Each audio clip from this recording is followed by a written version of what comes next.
چرا مزوی هایدرولیفت؟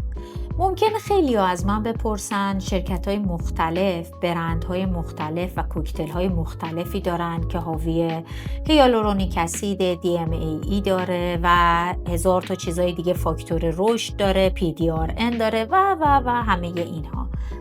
چرا من هایدرولیفت رو انتخاب میکنم؟ به دلیل اینکه این پراکندگی و این شلوغی رو نداره.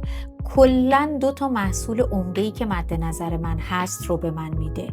هیالورونیک اسید به من میده و DMAE به من میده. هیالورونیک اسید تقویت کننده رشته‌های کلاژن الاستین و آبرسان بسیار قویه و DMAE با خاصیت کولینرژیکش کاملاً همه میدونیم که روی میوفیبریل ها اثر میذاره، قوام عضلات و در واقع بگیم میوفیبریل های داخل درم رو بالا میبره و باعث لیفت و در واقع صاف شدن سطح پوست میشه.